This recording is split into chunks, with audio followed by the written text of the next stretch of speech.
Imagine, if you will, the year 1497, a time when the world was still largely unexplored and a man named John Cabot set sail under the English flag.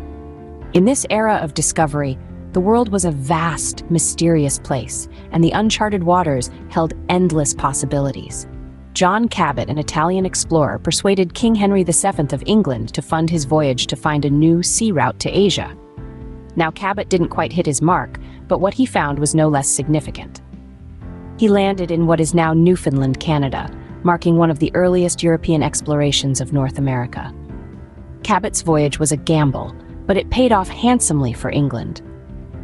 The discovery of rich fishing grounds off the coast of Newfoundland provided a lucrative new industry for the English and sparked a wave of further exploration. It was the dawn of a new era, an era that would see the British flag planted in corners of the world far from its homeland. This was just the beginning. In the century that followed, English explorers, fueled by a thirst for wealth, power, and knowledge, ventured further. They established the first British colonies in the Americas, in places like Jamestown, Virginia, and later Plymouth, Massachusetts.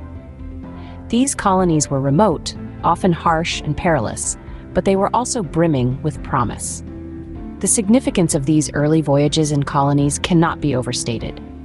They laid the groundwork for the British Empire's expansion, an empire that would span continents and cross oceans. These early explorers, like Cabot, were the trailblazers, the pioneers who dared to venture into the unknown. They set the stage for an empire that would shape the world in ways they could scarcely have imagined. So let's take a moment to appreciate these first steps, these initial forays into the unknown. For it was from these humble beginnings that the mighty British Empire arose, an empire that would leave an indelible mark on the world stage. Little did they know, these early voyages were just the beginning of what would become the largest empire in history. Fast forward to the 19th century, a period known as Pax Britannica, or British Peace. This was when the British Empire, with its iconic Union Jack, was at the zenith of its power and influence. During this era, the British Empire expanded exponentially. It was a time of exploration, conquest, and colonization. The empire cast its net far and wide, with territories spanning from the Americas to the far reaches of Asia. Key acquisitions during this period included the jewel in the crown, India, and vast tracts of Africa, painting large parts of the world map a resolute British red. India, known as the brightest jewel in the British imperial crown, was of significant strategic and economic importance. Its vast resources, including spices, textiles, and precious stones, fueled Britain's economic engine. Similarly, the African territories offered a wealth of natural resources, such as gold, diamonds, and rubber, that further enriched the empire. The 19th century also saw the advent of the Industrial Revolution, a period of unprecedented technological innovation and economic growth. Britain was at the forefront of this revolution, and the empire reaped the benefits. The age of steam and steel brought about faster transportation, more efficient manufacturing, and improved communication, all of which served to strengthen Britain's grip on its global territories. And let's not forget the British Navy. Known as the Wooden Wall, it was the largest and most powerful in the world. It was the Navy's dominance that allowed Britain to protect its far-flung territories, control key trade routes, and enforce the Pax Britannica. But the British Empire was not just about economic exploitation or military might. It also brought about significant changes in the territories it ruled, including the introduction of the English language, legal systems, and even sports like cricket and rugby. By the end of the 19th century, the sun truly never set on the British Empire. Its reach was global, its influence profound. At its height, it was the largest empire in history, ruling over a quarter of the world's population and covering a quarter of the Earth's total land area. Yet, as with all empires, the sun began to set. The early 20th century brought the first signs of decline. As the world plunged into the abysmal depths of World War I, the British Empire found itself bearing a heavy burden. The war was not only a test of military might, but it also severely strained the empire's financial resources. The cost of war was astronomical, and Britain, like many other countries, found itself saddled with immense debt. But the financial strain was only a part of the problem. The war had also stirred a fierce sense of nationalism within the colonies. The promise of self-governance and self-determination had been dangled in front of them as a reward for their support in the war.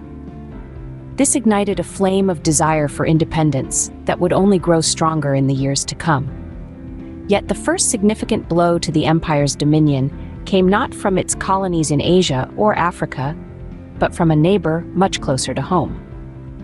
Ireland, which had been under British rule for centuries, began to push back. The Easter Rising of 1916 was a clear indication of Ireland's refusal to remain under the empire's thumb. By 1922, the Irish Free State was established, marking the loss of a significant territory. In the midst of this, the Balfour Declaration of 1926 further undermined the empire's authority. This declaration recognized the dominions of Canada, Australia, New Zealand, and South Africa as autonomous communities within the empire. This meant they were essentially equal to Britain, free to govern their own internal and external affairs. Then came World War II, which further drained the empire's resources and accelerated the independence movements in the colonies. It was a brutal period that left the British Empire weakened and vulnerable. The wars had taken their toll, and the once mighty empire was starting to crumble. The first signs of decline had become apparent, setting the stage for the end of an era that had lasted centuries.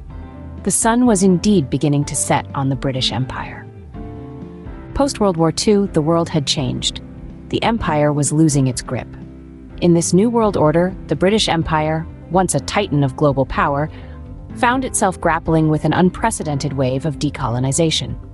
This period was marked by a dramatic shift in global politics, with countries previously under British rule beginning to assert their sovereignty. One of the most notable instances of this came in the form of India gaining independence in 1947. The jewel in the crown, as India was often referred to, was the empire's most populated and valuable colony. Its loss was a significant blow, signaling to the world that the empire was no longer the indomitable force it once was. The Suez Canal crisis of 1956 further underscored Britain's diminishing global influence. The failed attempt to seize control of the Suez Canal from Egypt was not only a military debacle, but also a diplomatic one. It laid bare the reality that Britain could no longer dictate terms on the international stage as it once did. Countries across Africa, the Caribbean, and the Pacific followed in India's footsteps, with the 1960s seeing an accelerated wave of independence movements. This period, often referred to as the Wind of Change, swept across the empire, leaving behind newly formed nations in its wake. These events marked a seismic shift in global power dynamics. The empire that once boasted of the sun never setting on its territories was now witnessing a rapid sunset. By the end of the 1960s, most of the colonies had gained independence, leaving Britain to grapple with a new identity. Despite efforts to maintain relevance through the creation of the Commonwealth, the empire's decline was unmistakable.